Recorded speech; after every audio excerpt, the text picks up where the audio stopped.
Vacate the room, my father said, not whispering, not asking.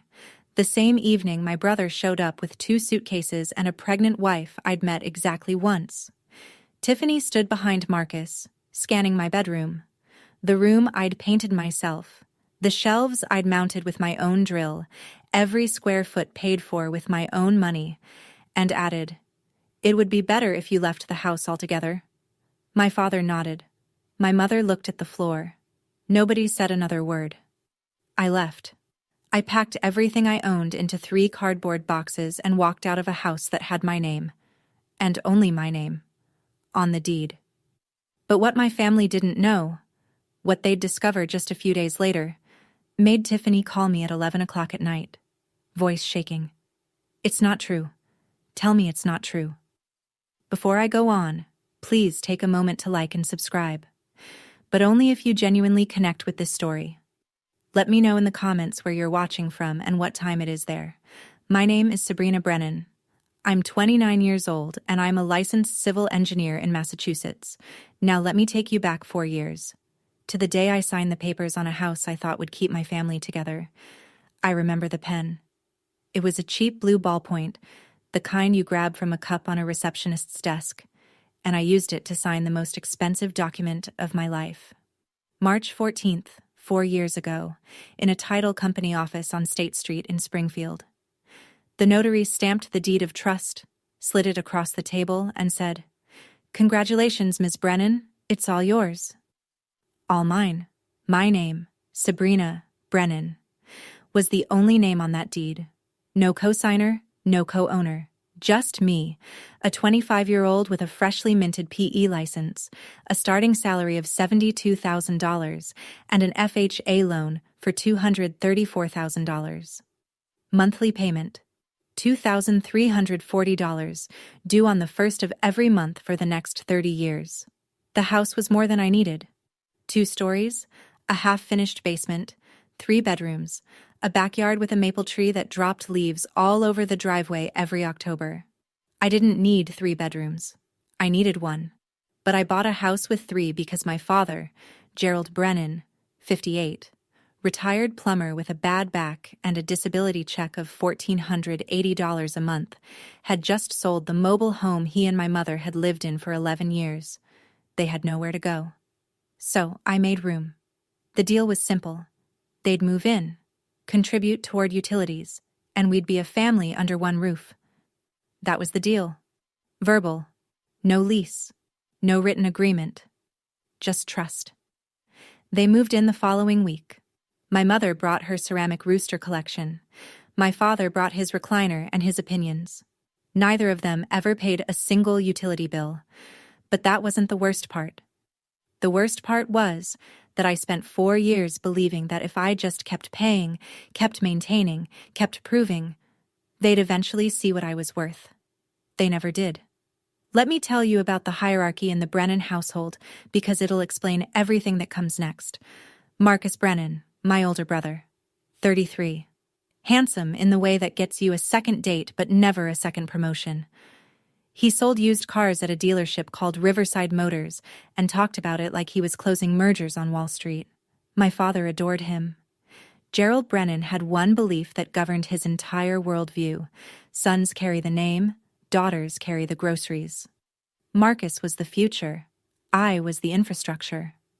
When Marcus graduated from community college, which took him 3 attempts and a D- in statistics, my father threw a backyard barbecue.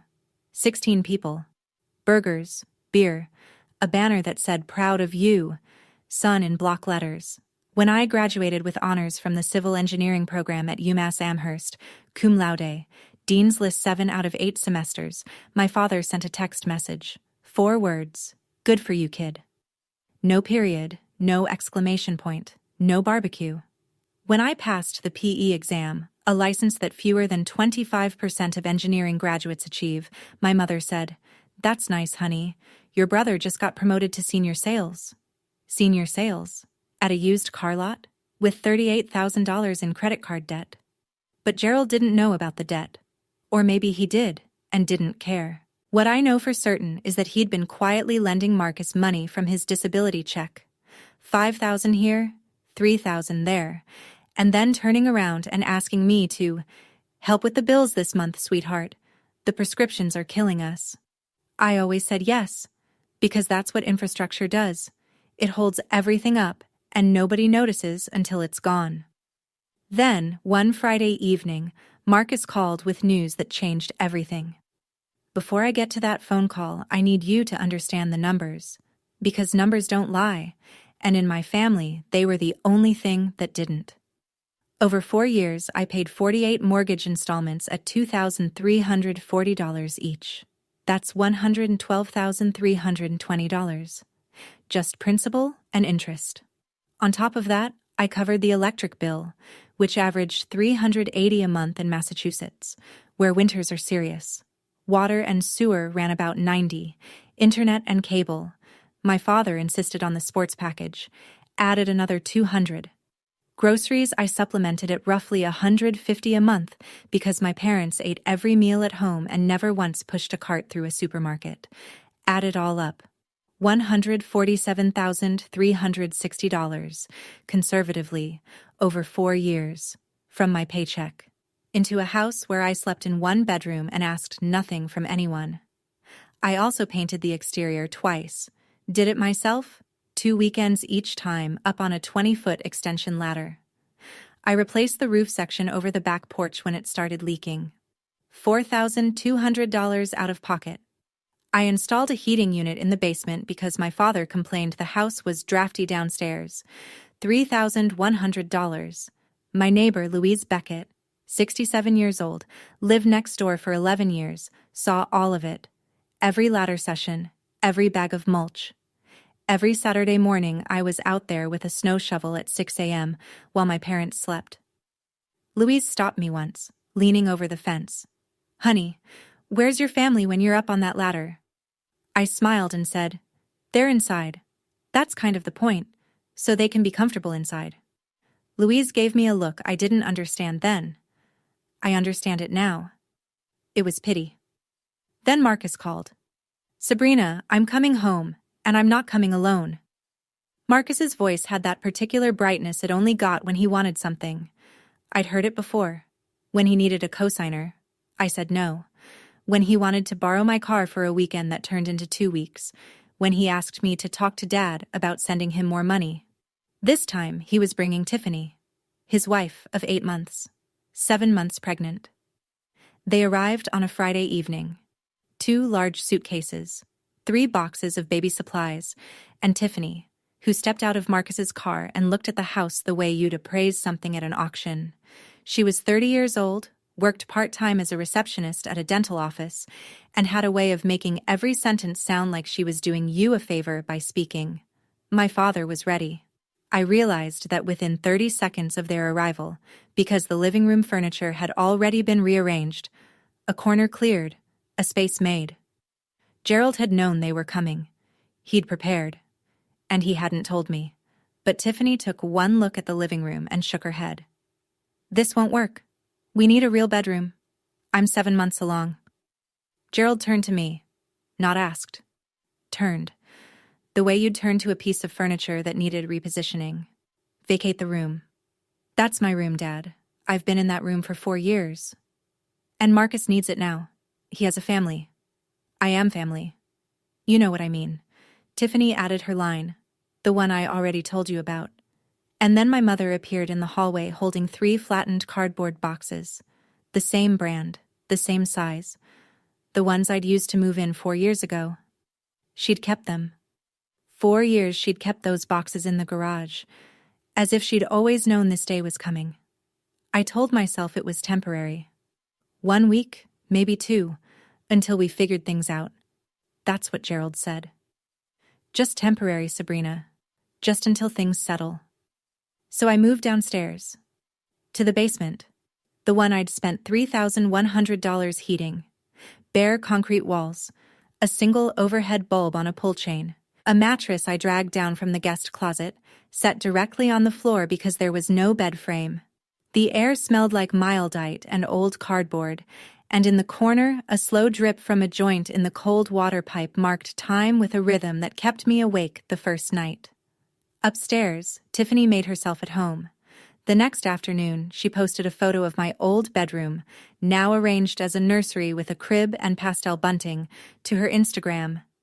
Family always makes room for the next generation, followed by a pink heart emoji.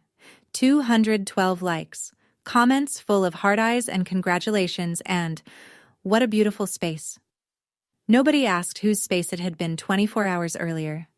Marcus passed me on the stairs the following morning. "It's just temporary, Sabrina. Don't make this weird." I slept in that basement for 3 nights. On the 3rd night, a pipe joint gave way slightly. Not a burst, but a steady seep. And I woke at 3 a.m. with my back soaked through the mattress. I lay there in the dark, water creeping through the fabric, staring at the ceiling, which was their floor. And I thought, I am paying $2,340 a month to sleep in a puddle beneath my own house.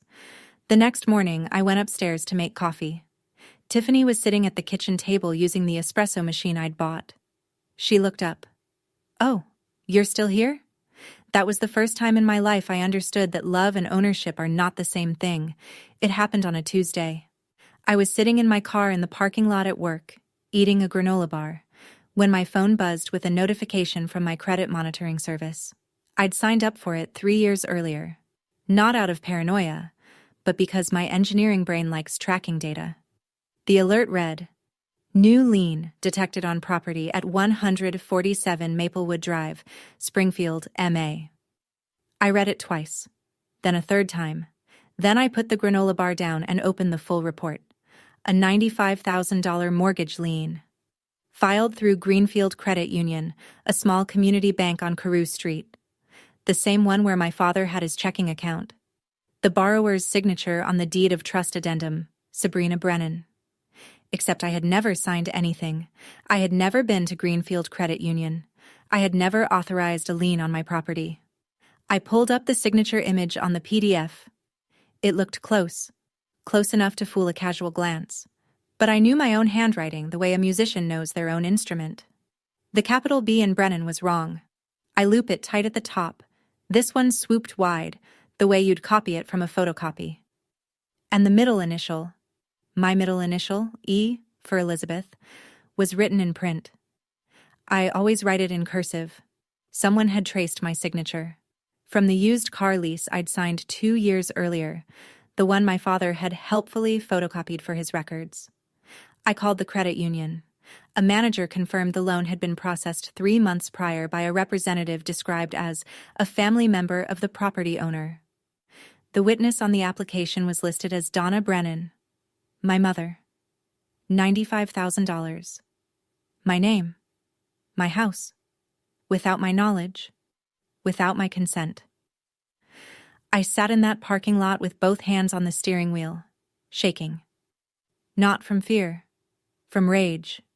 If this lien hit my credit report officially within the next 30 days, my score of 761, built over nearly a decade of discipline, would collapse. And with it, everything I'd worked for. The clock started ticking. There's a Dunkin' on Boston Road that stays open 24 hours. I sat there until 1 in the morning with a medium black coffee and a paper napkin I'd flattened on the table. I drew a line down the middle. Left side. What I lose if I fight. Right side. What I lose if I don't. The left side was short but heavy. My relationship with my parents, whatever was left of it, the possibility of being cut off by the extended family, Aunt Patrice's Christmas cards, Uncle Ray's handshake at Thanksgiving, and Tiffany was 7 months pregnant, which meant any move I made would be framed as an attack on an expectant mother. I could already hear the narrative Gerald would build. The right side was longer. $95,000 in fraudulent debt attached to my name. A credit score in freefall. The potential loss of my ability to refinance, to borrow, to function financially as an independent adult. And the certainty, the absolute mathematical certainty, that if I did nothing, they would do it again. Because people who steal from you once and face no consequences don't stop. They just get bolder. I looked at both columns. Then I crumpled the napkin and threw it away. The decision had already been made the moment I saw that forged signature. I just needed the napkin to confirm it. The next morning, I called Rita Calloway. She was a real estate attorney in Springfield, 17 years of practice, specializing in property disputes. A colleague's mother knew her. I told Rita everything. She listened without interrupting for 6 minutes straight. Then she said, "Sabrina, what your father did is forgery. What your mother did is aiding and abetting. What Marcus did is fraud. I need you to not say a single word to anyone in your family until we have everything documented." For the first time in 4 years, I wasn't paying bills to keep a family together. I was paying a lawyer to keep myself intact. Rita worked fast. Within 48 hours, she had filed a formal request under my rights as the property owner for every document related to the lien. Greenfield Credit Union was obligated to comply, and they did. Reluctantly, but they did. The packet arrived at Rita's office on a Thursday afternoon. I drove there straight from work, and we spread the pages across her conference table like evidence in a crime scene. Because that's what it was. The forged deed of trust addendum. My signature, or the version of it someone had traced from that car lease, at the bottom of page 4.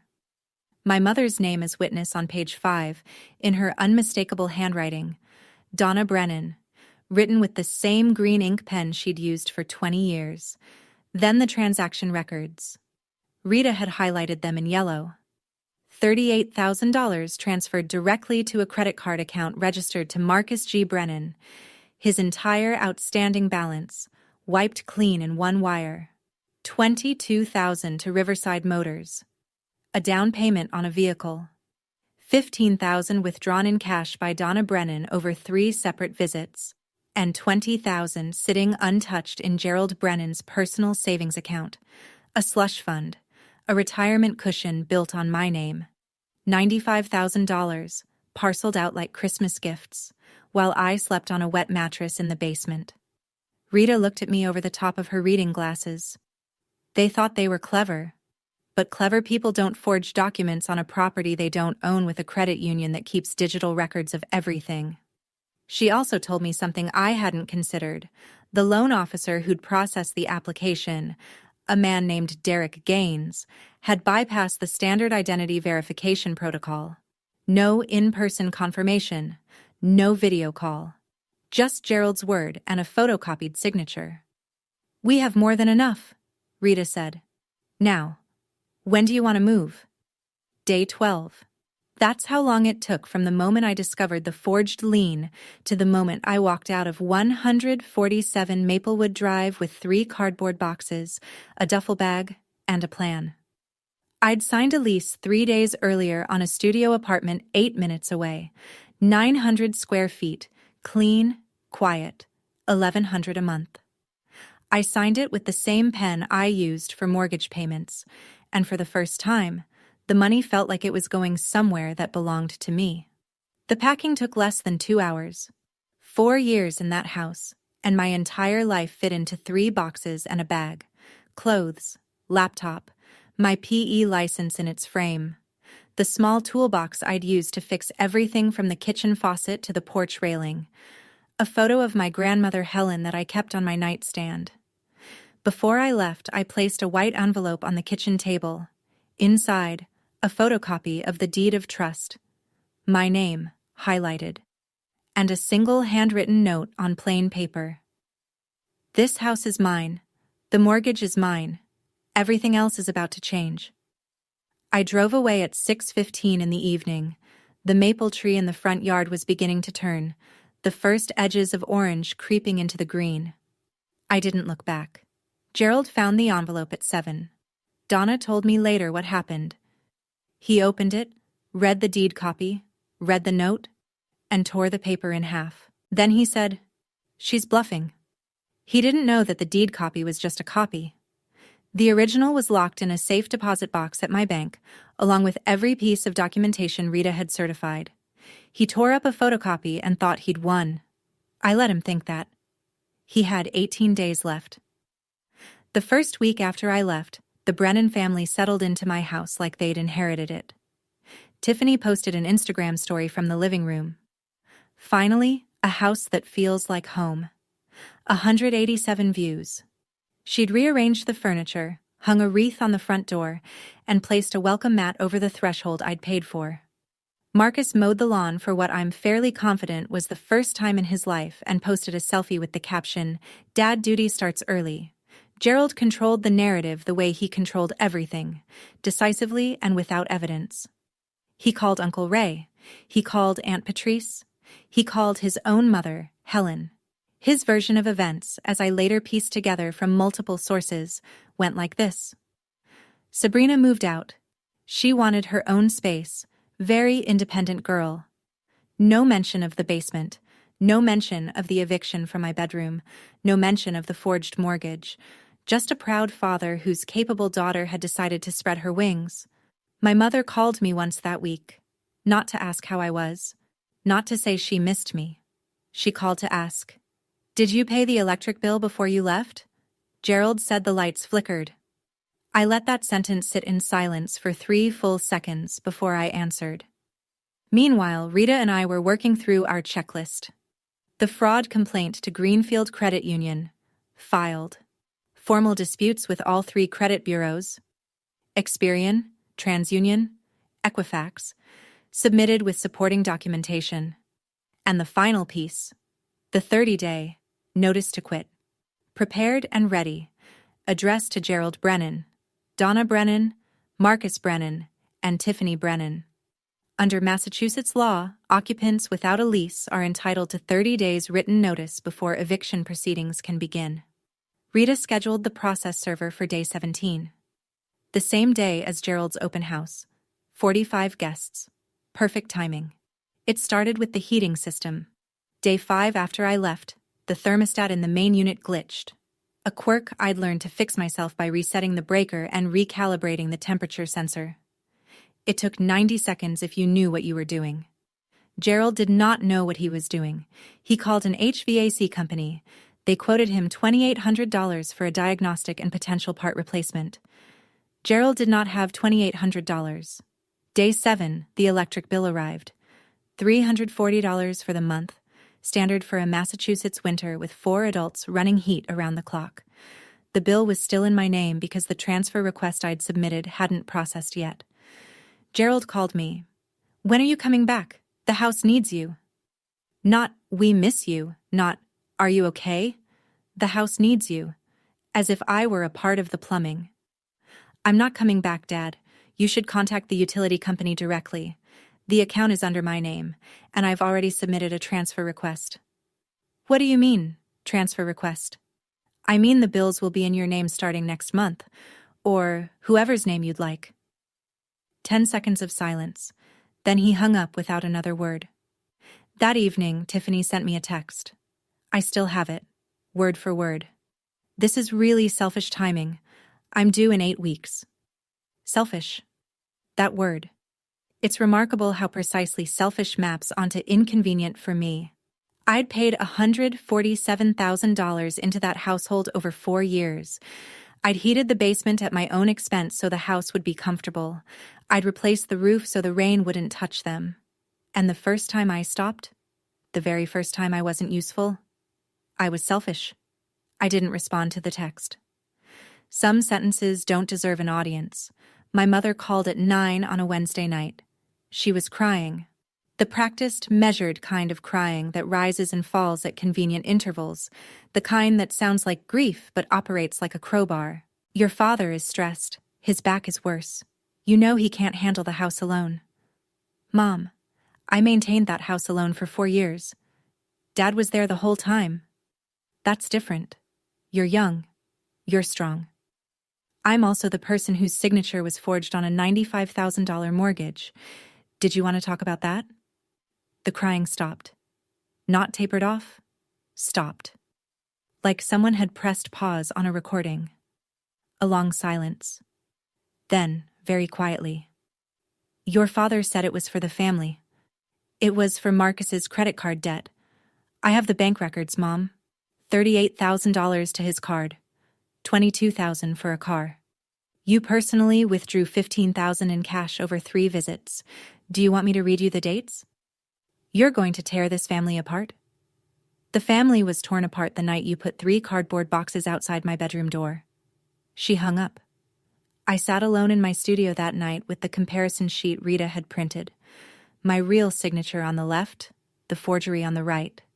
And I asked myself whether I was being too hard. Whether there was a version of this where everyone came out whole. Whether the right thing and the kind thing were the same thing. Then I looked at the forgery again. My mother's handwriting on the witness line. Green ink. The same pen she used to write grocery lists and birthday cards, and the note she'd tucked into my lunchbox in 4th grade. Have a great day, sweetie. No, I wasn't too hard. I was finally clear. Have you ever had someone you love use your own loyalty as a weapon against you? I'd like to hear your story. Share it in the comments. You might help someone else realize they're not alone. Marcus showed up at my apartment unannounced on a Thursday evening. No call. No text. Just 3 hard knocks on a door he had no business knowing the address of, though I suspect my mother gave it to him. I checked the video feed from the Ring doorbell camera Rita had advised me to install the week prior. Marcus was standing on the walkway, jaw tight, fists opening and closing at his sides. I opened the door.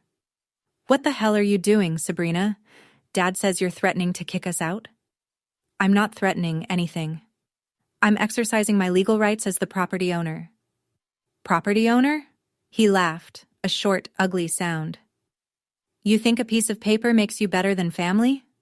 That piece of paper is a deed of trust. And another piece of paper, the one you forged with Dad, is a federal crime. The laugh died. His expression shifted, not to remorse but to calculation. I'd watched Marcus sell cars for years. I knew exactly when the pitch changed. Look. His voice softened. We can work this out.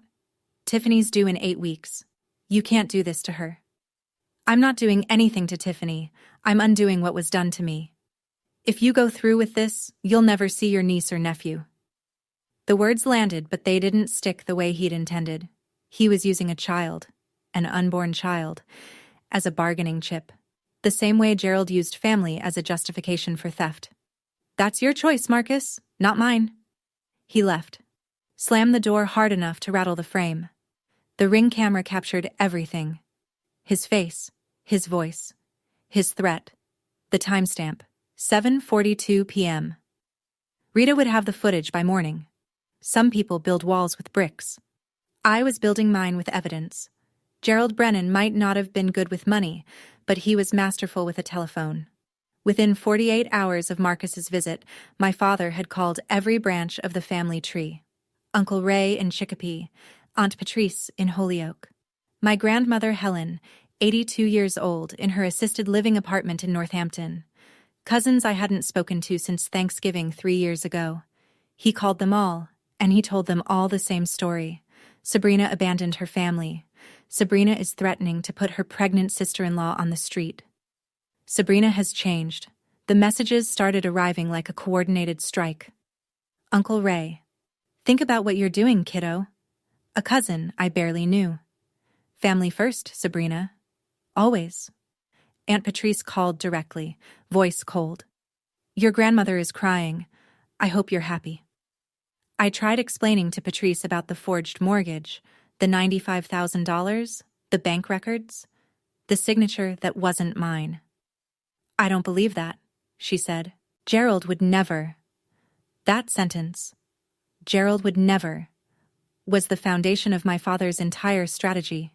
He'd spent 58 years building a reputation as the dependable patriarch, the man who showed up at barbecues with a case of beer and a firm handshake, the man who called his mother every Sunday. He'd invested decades in that image, and now he was cashing it in to bury me. And it was working. In the court of family opinion, I was guilty without trial. I called Rita, told her everything. She listened, then said something that landed like an anchor. Don't fight the narrative, let the documents speak. And they will. At the right time. When? She glanced at the calendar on her desk. The open house. When all of them are there. 45 people. Perfect audience. I swallowed. That's in 5 days. Then we have 5 days to get ready. On day 14, the letter arrived at Rita's office on Greenfield Credit Union letterhead. She called me at work. You're going to want to come in. I drove to her office during my lunch break. She'd already set the letter on her desk, turned so I could read it. The key paragraph was the third one, and I'll remember the language for the rest of my life. Following an internal compliance review, the signature on the deed of trust addendum dated, redacted, does not match the authenticated signature on file for the property owner, Sabrina E. Brennan. The associated loan has been suspended pending further investigation. Suspended. Not resolved. Not yet. But suspended. The lien would not be reported to the credit bureaus. My 761 score was safe. For now.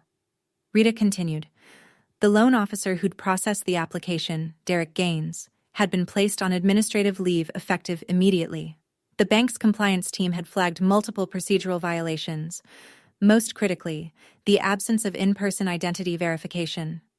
Gaines had later admitted in an internal interview that Gerald Brennan was a regular customer who'd bought him beers a couple of times and had told him the property owner was out of town, but fully aware of the transaction. Beers. My father had traded beers for my financial identity. The lien will be removed from your property record within 30 days, Rita said. But more importantly, the bank now has an institutional interest in cooperating with us. They processed a fraudulent loan on an employee's negligence. They don't want a lawsuit. For the first time in 2 weeks, I felt something loosen behind my sternum. A pressure I hadn't realized was there because it had been there for so long. But there was still the house. Still 4 people living in my property who believed they'd won. The process server, I said. Day 17, we're still on? Rita nodded. We're still on. The process server's name was Carl. I never got his last name. He was in his 40s, built like someone who'd played football in college and never entirely stopped, and he had the blank, professional calm of a man who hands people bad news for a living. Day 15. 2 p.m. A clear Wednesday afternoon. Carl walked up the front path of 147 Maplewood Drive, past Tiffany's new welcome mat, and knocked 3 times. Gerald opened the door. Carl handed him the notice to quit, a formal 30-day eviction notice, issued by the property owner, me, pursuant to Massachusetts General Laws, Chapter 186, Section 12. The document named all 4 occupants, Gerald Brennan, Donna Brennan, Marcus Brennan, and Tiffany Brennan. It stated, in plain legal English, that they had 30 days to vacate the property or face formal eviction proceedings through Springfield Housing Court. According to the process server's affidavit, which I received that evening, Gerald read the first page, looked up, read it again, and said nothing. The notation. Recipient appeared visibly shaken. Document served successfully at 2:07 p.m. Gerald called me 11 minutes later. For the first time in my life, his voice was not commanding. It was cracked. You're evicting us? Your own parents? You forged my name on a $95,000 loan, Dad. The bank confirmed it. You have 30 days. I did it for the family. You did it for Marcus's credit card debt. I have the transaction records. Every dollar, every deposit, every cash withdrawal Mom made. You ungrateful. He didn't finish the sentence. He hung up. Marcus called 4 minutes after that, already shouting, You're insane. Tiffany is due in 6 weeks. Where are we supposed to go? That's not my problem to solve anymore, Marcus. 2 days remained until Gerald's open house. 45 invitations sent, catering ordered, rental chairs arranged in the backyard. He didn't cancel. He told Donna, We'll show them we're still a family. Sabrina is the one who left. He still believed he controlled the narrative. Sunday, 1 p.m. The maple tree in the front yard of 147 Maplewood Drive had gone full orange, and beneath it, Gerald Brennan had arranged folding tables, a catered spread from a local deli, helium balloons in pink and white, and 45 chairs in neat rows like a congregation awaiting a sermon. The event was billed as Welcome Baby Brennan, a celebration of Marcus and Tiffany's incoming child, the first grandchild of the Brennan line. Gerald had sent text reminders the day before. Donna had baked a lemon cake. Tiffany wore a new lavender maternity dress and sat in a cushioned chair at the head of the main table like a guest of honor at a banquet. The crowd filled in over the first hour. Uncle Ray, khaki shorts and a polo, standing near the grill. Aunt Patrice, holding a wrapped gift, lips tight. Grandmother Helen, 82, seated in a padded lawn chair someone had brought specifically for her. Neighbors from Maplewood Drive, including Louise Beckett, who stood at the edge of the yard with a glass of lemonade and a face that said she was there to watch, not to celebrate. Co-workers from Riverside Motors, friends of Tiffany from the dental office, cousins, second cousins, a few people I couldn't place. Gerald stood at the center of it all. Dress shirt tucked in, sleeves rolled once at the cuff. He raised a plastic cup of lemonade and offered a toast. The Brennan family is growing. This house, this home, has always been about family. 45 people clapped. Tiffany beamed. Marcus put his arm around her. Donna smiled from behind the cake table, arranging plates. Nobody mentioned me. Gerald had told anyone who asked that I couldn't make it, that I'd been going through some things. Louise Beckett took a slow sip of her lemonade and said nothing. It was 1:15. I was 8 minutes away, sitting in my car with a manila folder on the passenger seat and a heartbeat I could feel in my throat. I parked on the street, 2 houses down, checked my reflection in the rearview mirror. Gray blazer, black slacks, white blouse. The same outfit I wore to project review meetings at work. Hair pulled back in a low knot. Minimal makeup. I looked like someone who'd come to deliver a report, because that's exactly what I was doing. The manila folder sat on my lap. Inside, a certified copy of the deed of trust. The signature comparison, mine on the left, the forgery on the right. The official letter from Greenfield Credit Union confirming the loan suspension, and photocopies of the transaction records showing where every dollar of that $95,000 had gone. Rita had organized the pages in order. Each one was tabbed. I walked up the sidewalk at 2:15. The party had been going for over an hour. People were eating, laughing, milling around the yard. A few kids chased each other near the fence. The balloons bobbed in a light breeze. Gerald saw me first. He was standing near the porch steps, mid-conversation with a cousin, and his expression went through 3 stages in about 2 seconds. Surprise, irritation, and something closer to fear than I'd ever seen on his face. He walked toward me fast. "What are you doing here?" "I'm at my house, Dad. The one with my name on the deed." "Don't make a scene. I'm not the one who forged someone's signature on a mortgage application." His hand closed around my arm, just above the elbow. Not hard enough to bruise, but hard enough to steer. "Lower your voice." A voice came from behind us, clear and firm. "Gerald, take your hand off that girl." Louise Beckett. Standing 6 feet away, lemonade still in hand, expression as steady as poured concrete. Gerald let go. A few heads turned, then a few more. Tiffany appeared in the doorway, baby shower gift bag still in her hand. She saw me and her face drained of color. Why is she here? 45 people were watching now. I stood on the porch, 3 steps up from the yard in full view of every guest, and I did not raise my voice. I didn't need to. Silence carries farther than shouting when the audience is already listening. Most of you were told I moved out because I wanted my own space. That's not what happened. I opened the manila folder. This house is in my name. Only my name. I bought it 4 years ago with an FHA loan. I've paid every mortgage payment, $2,340 a month. 48 months, $112,320 total. My parents contributed $0. Gerald took a step forward. "Sabrina, stop this. 3 weeks ago, I discovered that my father, with my mother as a witness, forged my signature on a $95,000 mortgage application at Greenfield Credit Union." I held up the signature comparison. "This is my real signature." I pointed to the left column. "And this is the one on the mortgage." I pointed to the right. "They're not the same. The bank confirmed it in writing." I held up the letter from Greenfield. The loan has been suspended. The bank is investigating. I held up the transaction summary. $38,000 went to Marcus's credit card debt, $22,000 to a car dealership for his down payment. $15,000 was withdrawn in cash by my mother. $20,000 is sitting in my father's savings account right now. My parents stole $95,000 from me by forging my name. The yard went silent. Not the polite silence of a pause between toasts, the airless silence of 45 people realizing they're standing inside someone else's lie. Aunt Patrice set her cup down on the table. Uncle Ray looked at Gerald with an expression I'd never seen him wear. Then Louise Beckett spoke, loud enough for every corner of that yard. I've lived next door for 11 years.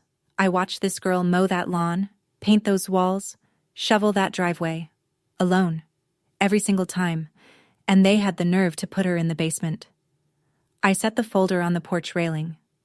I'm not here for revenge. I'm here because 45 people deserve to know the truth before they congratulate this family on growing. Tiffany rose from the cushioned chair slowly, one hand on the armrest, the other on her belly. Her face was the color of the paper plates stacked on the catering table.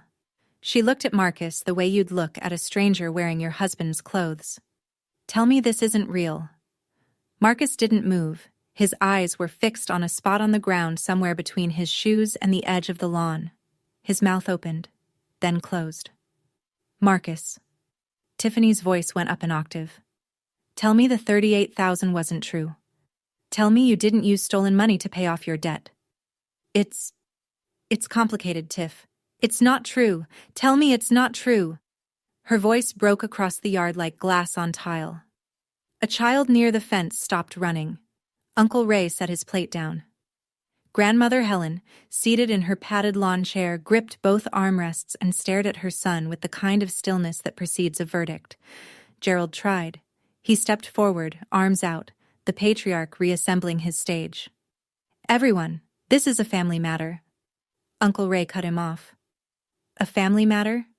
You forged your daughter's name, Gerald. That's not a family matter. That's a crime. Aunt Patrice, the same woman who'd told me my grandmother was crying because of me, picked up the wrapped baby gift she'd brought, set it back in her bag, and stepped away from the table without a word. Then Helen spoke.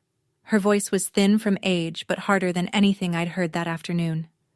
Gerald, I didn't raise you to be a thief. Mom, sit down and be quiet. Gerald sat, on a folding chair, in the middle of his own party, in front of 45 people. He sat down and said nothing. Tiffany walked inside. The screen door slammed behind her. One by one, guests began collecting their things. Nobody took leftover cake. Nobody said congratulations. The open house was over.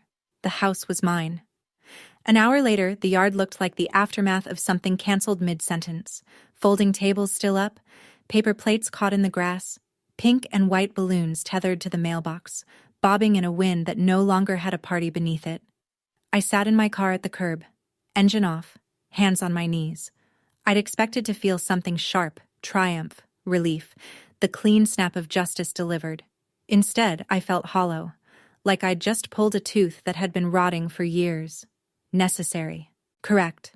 And nothing about it felt good. Through the front window, I could see Gerald sitting in the living room. Just sitting. Donna was in the kitchen. I could see her shadow moving behind the curtain, wiping the counter, the way she always did when she didn't know what else to do. Upstairs, behind the closed door of the nursery that used to be my bedroom, Tiffany had locked Marcus out. I could hear it even from the curb. Her voice, muffled, but unmistakable. You told me you got a bonus? A bonus, Marcus. You lied to my face for 3 months. I was going to tell you. When? After the baby was born? After we moved into a house that isn't even ours?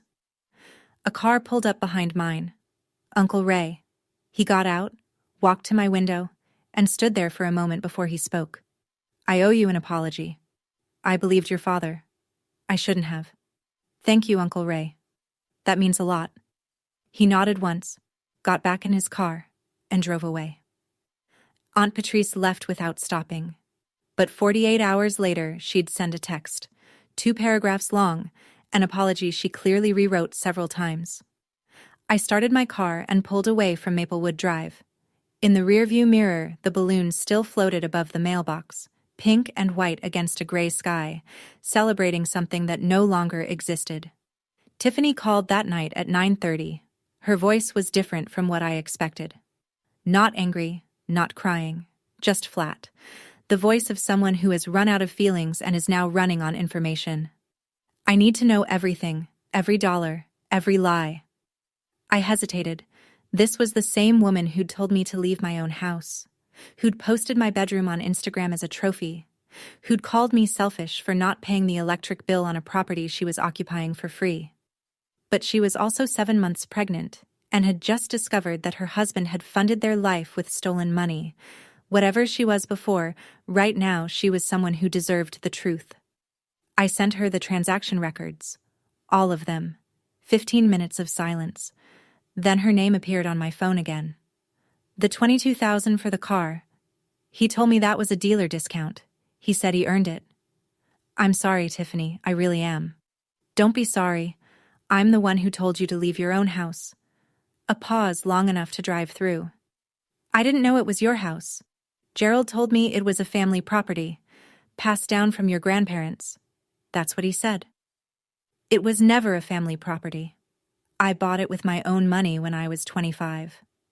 Another silence, then quieter. I owe you an apology. A real one. Not now. I can't right now. But I owe you one. Before she hung up, she told me something I hadn't known.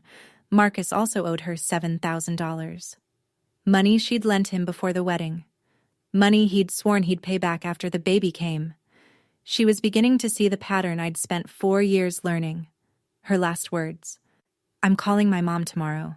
I'm not raising this baby in a house built on lies. She kept her word. The week after the open house, the Brennan family came apart like a building with the load-bearing wall removed. And I would know. I'm an engineer. I know exactly what happens when you take away the thing that held everything up.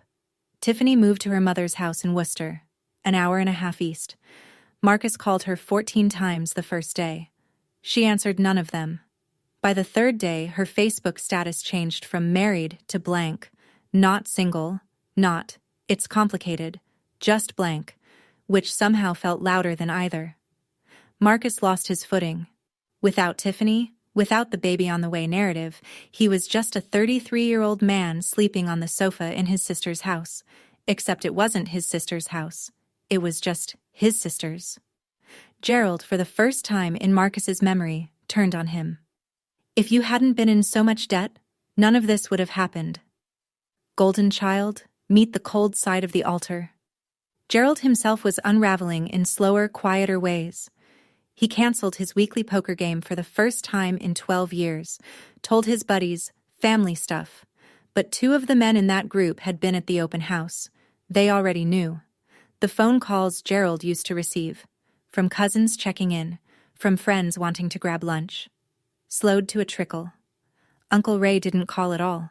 Helen, his own mother, didn't return his calls for 3 days straight. Donna called me once a day, every day. Same script, same cadence. Please come home. We can fix this. And every day I gave the same answer. There's nothing to fix, Mom. There's only what happens next. On Friday, a letter arrived at 147 Maplewood Drive from Greenfield Credit Union, a formal request for Gerald and Donna to appear in person at the branch to discuss the matter. The bank had its own problems now, and Gerald was running out of people willing to believe his version of the story. The internet is not kind to secrets. It's even less kind when the secret involves baby showers and stolen mortgages. Tiffany deleted the Instagram post. Family always makes room for the next generation, the one with 212 likes and a pink heart emoji. She deleted it, but screenshots live forever, and within a day, a friend of hers from the dental office posted a cryptic status on Facebook. Imagine finding out the house you thought was a gift was actually stolen property. Some families. Red flag emoji. 89 comments. 340 reactions. Tiffany wasn't named. She didn't need to be. The people who knew, knew. On Maplewood Drive, the Whisper network operated at the speed of a cul-de-sac. Louise Beckett didn't gossip. It wasn't in her nature. But when neighbors asked, she gave them one sentence. "I watched that girl build this home with her own 2 hands. You should ask Gerald what he built." It was the kind of line that didn't need a follow-up. People filled in the rest themselves. At Riverside Motors, Marcus's co-workers had been at the open house. 2 of them. They'd seen the documents, heard Tiffany scream, watched Gerald get told to sit down by his own mother. One of them asked Marcus on Monday morning, "Hey, wasn't that your sister's house?" Marcus didn't answer. He requested 3 days of personal leave. His manager approved it without questions. Some silences are louder than explanations. Aunt Patrice sent me a text on the second Tuesday. It was longer than I expected and more honest than I deserved from someone who'd told me my grandmother was crying because of me.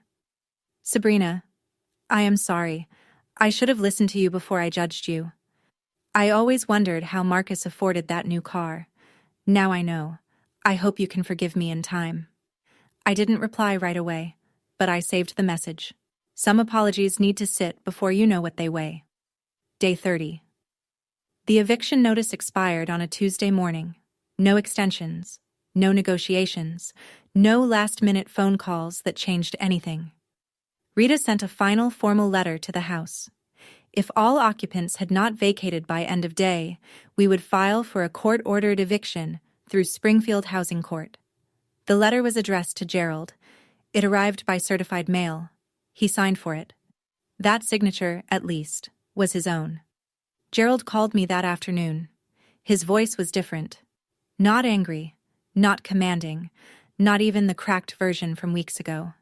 It was flat, depleted.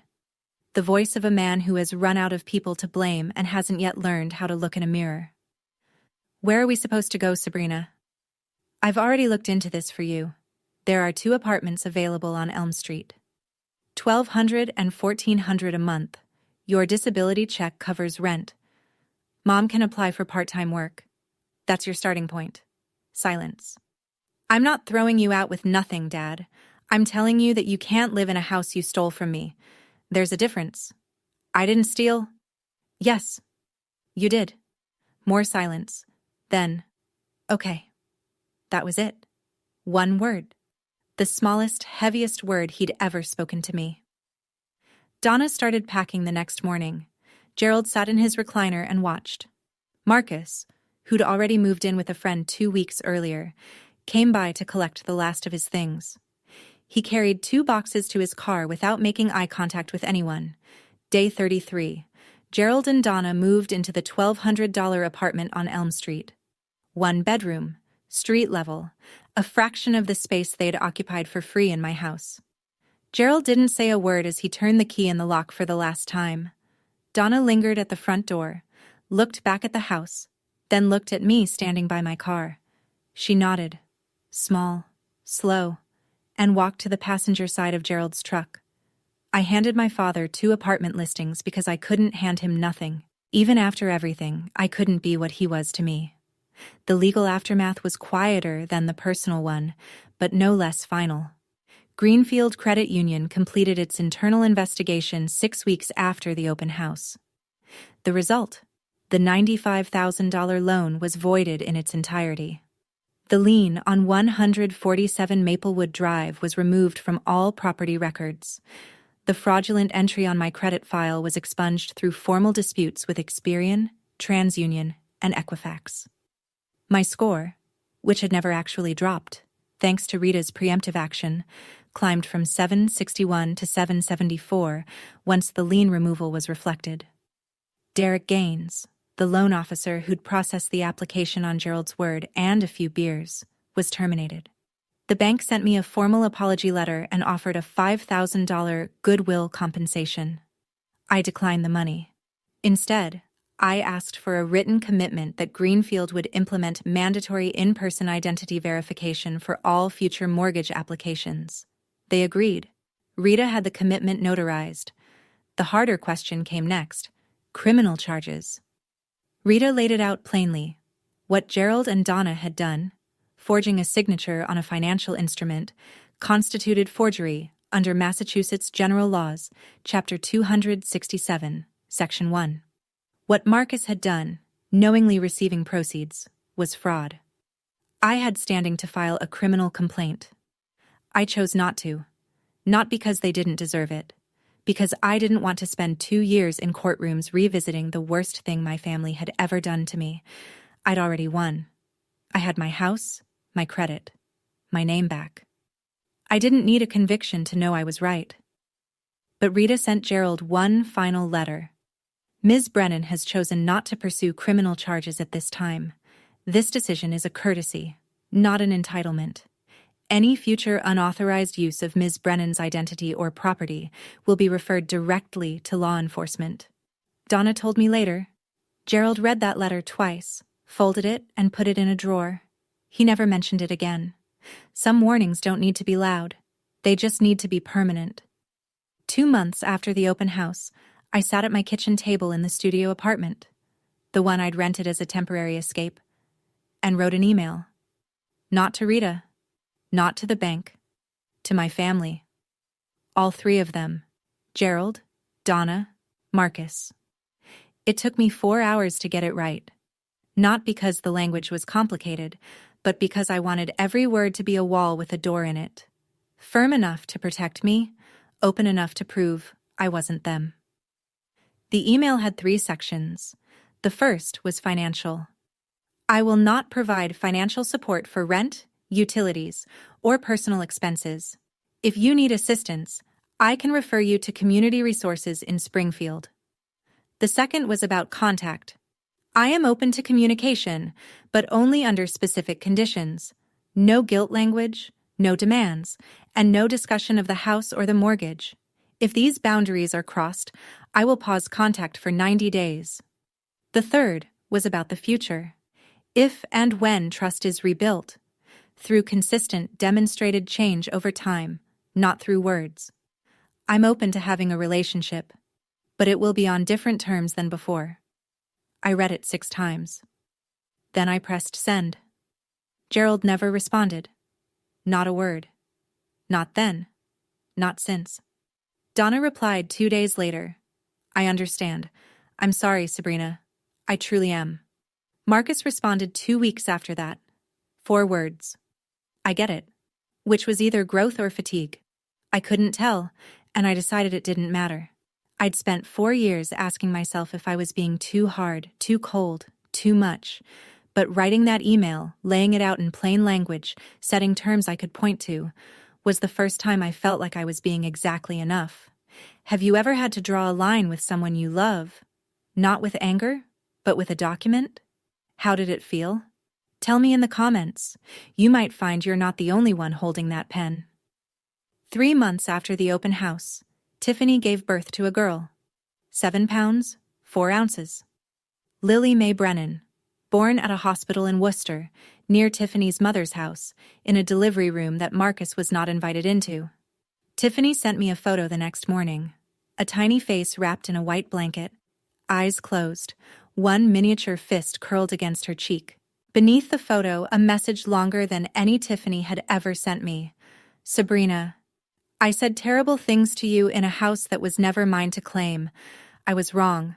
I was told things that weren't true, and I chose to believe them because it was easier. That's on me. You don't owe me anything. But if you ever want to meet Lily, she has your eyes? Actually, the door is open. No pressure. No timeline. I looked at that photo for a long time. Then I cried.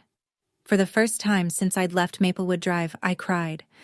Not from sadness, not from anger, but from the particular relief of something unclenching inside your chest that you forgot was clenched. I replied, "Thank you, Tiffany. That means more than you know. I'd like to meet Lily when the time is right." Tiffany had filed for separation at Worcester County Probate Court. She wasn't going back to Marcus. She told me later, in a conversation I didn't expect to have, that the $7,000 he still owed her was the smallest of his debts. Marcus called me once after Lily was born. He asked if he could bring the baby to see me sometime. I said yes, but at a coffee shop in town, not at my house. Public space. Neutral ground. A boundary I didn't need to explain and he didn't try to push. Forgiveness isn't a switch. It's a faucet. And I get to control the flow. 6 months after the open house, I moved back into 147 Maplewood Drive. My house. My name on the deed. My hand on the doorknob. My key in the lock. I repainted every room. New colors. Not to erase anything, but because I'd earned the right to choose. Soft gray in the bedroom, warm white in the kitchen. The basement got a proper floor, vapor barrier, and recessed lighting. I never wanted to look at bare concrete again. Louise Vacate came over the first afternoon with a potted lavender plant, set it on the porch railing, squeezed my hand, and said, "Welcome home, honey. For real this time." At work, the promotion I'd been tracking came through. Senior project engineer.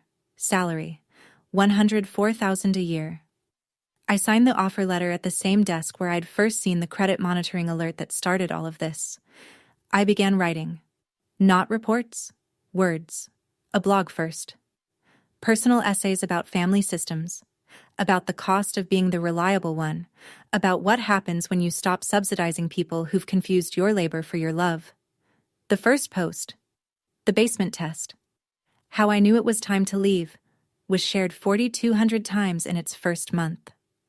A small publisher in Boston, Harborline Press, reached out. They wanted a book.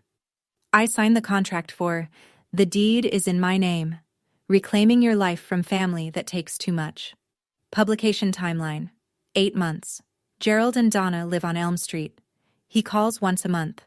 The calls are short, awkward, and devoid of demands. That, in itself, is progress. Marcus works at a dealership in Chicopee and sees Lily every 2 weeks. He's quieter now. Whether that's growth or exhaustion, I'm not sure. I've stopped needing to know. I met Lily at a coffee shop on a Tuesday afternoon. She was 3 months old, asleep in her carrier. Marcus handed her to me, and I held her, warm, impossibly small, and thought, I didn't lose a family. I lost a version of family that was never real, and I built something better in its place. The house is quiet now, but it's a different kind of quiet. Not the silence of being ignored, but the peace of being in control. That's my story. I shared it not because I'm angry. I'm not. Not anymore. But because I know someone out there is lying in their own basement right now, paying for a house they're not allowed to live in, wondering if they're the problem. You're not the problem. You were never the problem. And the moment you decide to stop funding the lie, that's the moment your life actually starts. If this story reached you, hit like. Subscribe if you want to hear more. And if you know someone who needs to hear this tonight, share it. Sometimes the thing that saves us is knowing someone else walked out first.